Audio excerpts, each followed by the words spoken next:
Also, you need to look at many things that might not be your concern as a low budget film director. What am I talking about? For example, location. Yes, you have a location manager that's meant to sort out X, Y, Z and ensure everything is in place. But once you get a job as a low budget film director, then you should look at location. You should be part of it. You should be able to examine it. You should be able to look at the script, fit the location to the script. If it doesn't work, then you can actually tell your producer that, sorry, I'm not seeing the connection between this location and the script.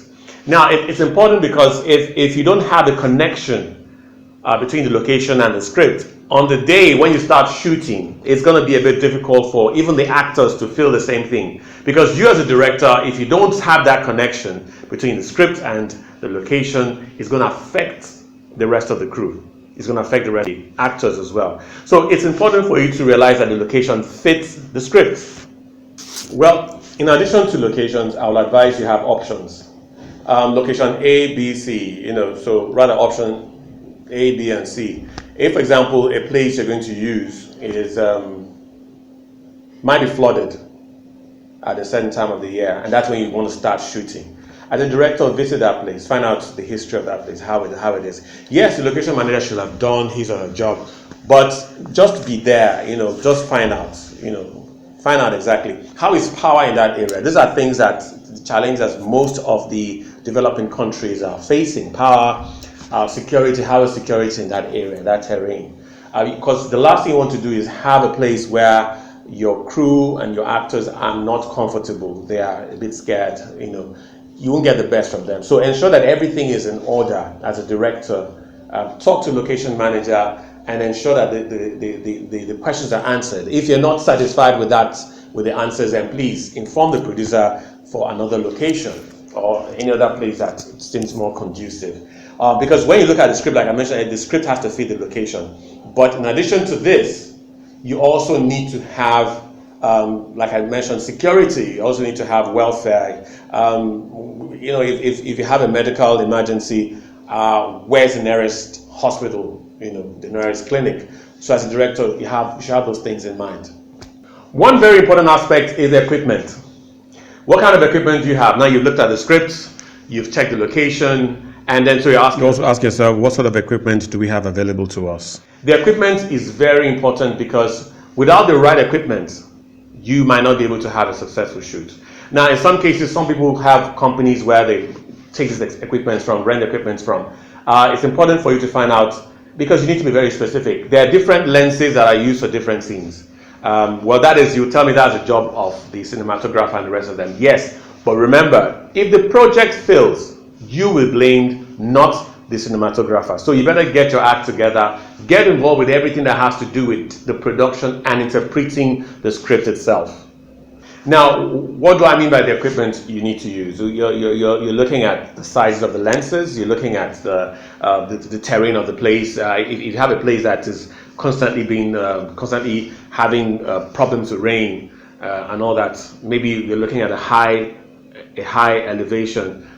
Maybe you're looking at the elevation of a location, and you're looking at what is synonymous with that elevation. It could be that it drizzles often. So you need to have these things in mind, because once something goes wrong, the first person they're going to ask is, who is the director? So make sure that the equipment you have is conducive and is actually could be relatable. You could actually carry out the job of doing the shoot in connection to the script. Another very important point is the crew.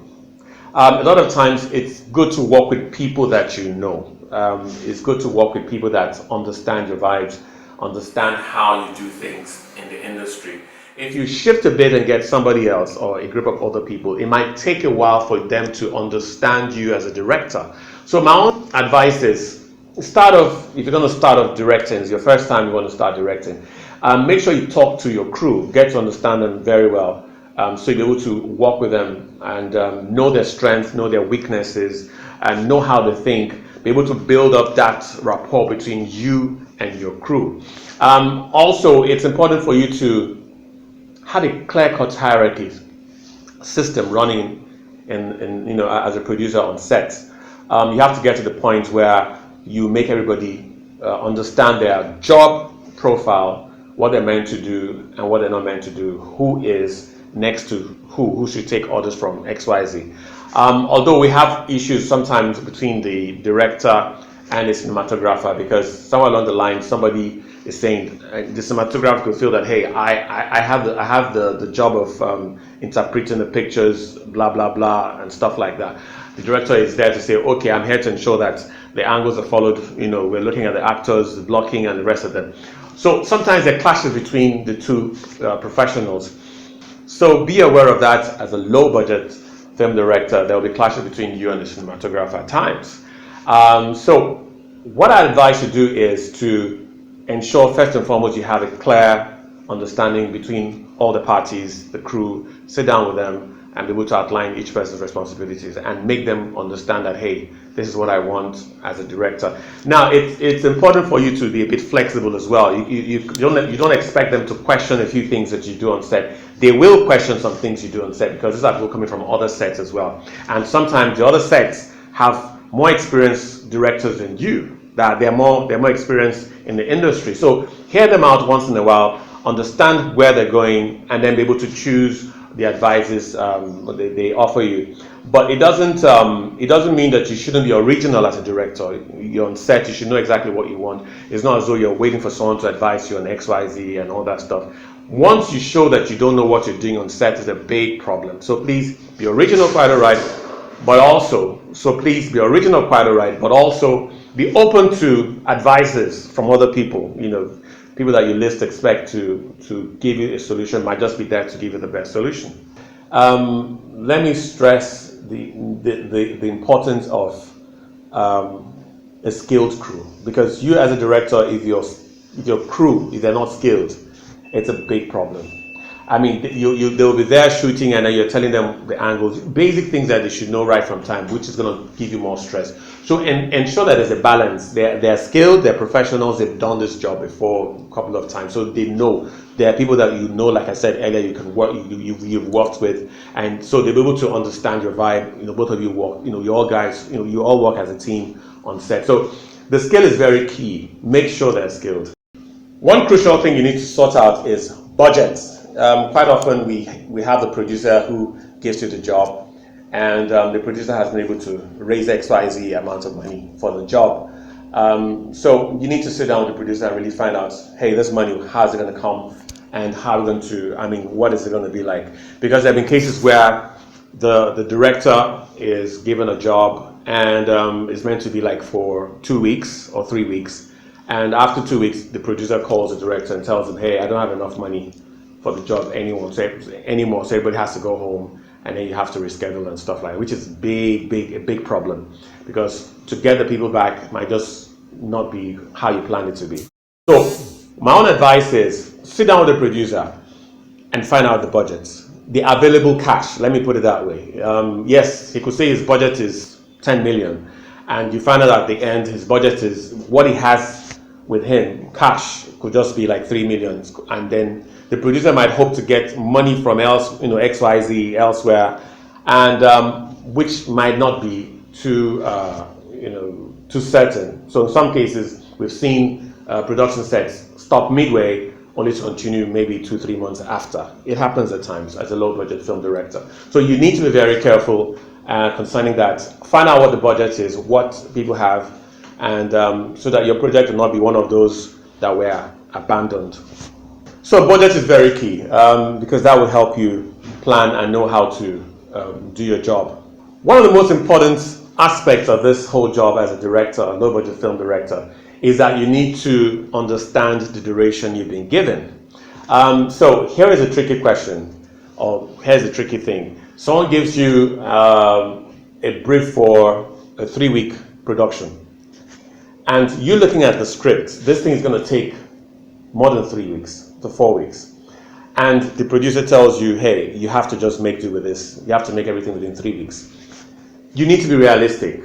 If you cannot do it within 3 weeks, or within the stipulated time the producer is asking you to do it, don't take the job. Don't take the job. My own advice to you. Now, what happens is that if you take that job, the crew, the actors, they all trust the fact that you've done your due diligence on the project, and within that space of time, they'll finish the job. What I actually advise directors to do, low budget film directors, is that if you're given a job to say, finish this project in 3 weeks, work towards finishing that project in 2 weeks, if you can, if it's possible. Now, I'm not talking about something crazy, something that is really realistic. Work towards finishing the project in 2 weeks. Now, if the man tells you 3 weeks, try and finish it within 2 weeks. Tell your crew and your actors you have to finish this project within 2 weeks. That gives you an extra 1 week to reshoot, to play around, to try other angles, to do some other things you want to do on the project. But the moment you actually, take the 3 weeks and now plan your schedule to fit in the 3 weeks, you're going to have problems. Because the natural thing is, after each production set, you would have to have extra days that you want to reshoot X, Y, Z, you want to do this, you want to do that, because you're reviewing your short, hopefully. You should review your short. So you have to review your shorts and then know exactly what to do concerning the ones that you didn't do well. So I'll advise, have extra days added to what you plan to do, because there will be need to have extra days to shoot. Very, very important.